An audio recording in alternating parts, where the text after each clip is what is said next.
A saúde cognitiva do cérebro, ou seja, a habilidade de pensar, aprender e recordar com clareza ao longo da vida, depende de duas coisas: a reserva cerebral e a reserva cognitiva.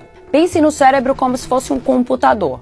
O computador tem dois componentes principais, o hardware e o software. A reserva cerebral é como o hardware do cérebro, os componentes físicos, a estrutura base que herdamos de nossos pais, como genes, tamanho, quantidade de neurônios e assim por diante. Já a reserva cognitiva é como o software, são os programas que rodamos ou instalamos no cérebro e que podemos ir acumulando. Por exemplo, aprender um idioma, ler, escrever um blog, jogar jogos de tabuleiro ou fazer atividades manuais.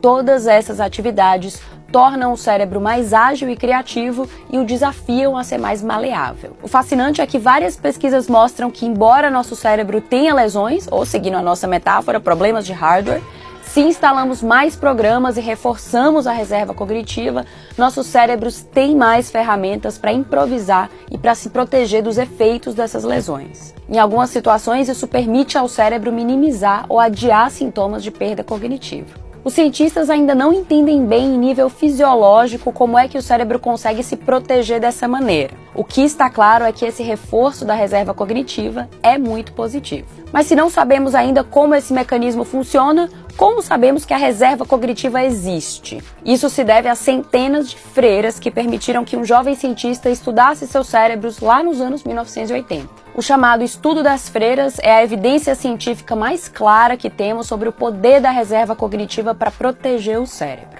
Em 1986, o professor de neurologia David Snowden queria estudar as capacidades cognitivas das pessoas ao longo dos anos e percebeu que freiras seria um grupo de controle perfeito, já que tinham um estilo de vida muito parecido entre si. 678 freiras de vários conventos de Minnesota, nos Estados Unidos, aceitaram passar por exames cognitivos e de memória todos os anos, além de doar seus cérebros para estudos científicos após sua morte. Depois de 15 anos estudando as freiras, Snowden e seus colegas perceberam que as que mais liam, davam aulas e se mantinham ativas tinham cérebros excepcionais. Um caso em particular chamou a atenção. Até sua morte, aos 101 anos, a irmã Mary apresentou resultados excelentes em seus testes cognitivos. Mas eis que, quando analisaram seu cérebro, os pesquisadores notaram que ele estava repleto de lesões clássicas causadas pelo mal de Alzheimer. Ou seja, no âmbito físico, o cérebro de Mary tinha Alzheimer e as lesões da doença, mas nunca desenvolveu sintomas clássicos de perda de memória. Mary tinha construído e reforçado sua reserva cognitiva durante toda a vida.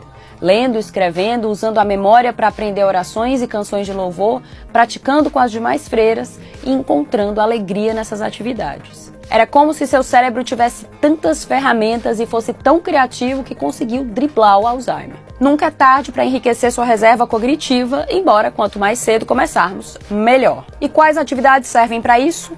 As que nos desafiam a nos concentrarmos, a aprender algo novo, a usar nossa memória, a pensar de modo estratégico, as que nos fazem interagir com outras pessoas e, sobretudo, as que nos dão prazer. Quando gostamos de algo, dedicamos mais atenção a isso e, para melhorar, ganhamos força para combater outro inimigo da saúde cognitiva, a depressão. Vale lembrar que o cérebro é parte do corpo, então cuidar do corpo também é importante para a saúde cerebral. Podemos fazer todas as palavras cruzadas do mundo e falar 20 idiomas, não vai adiantar se não cuidarmos do resto do hardware.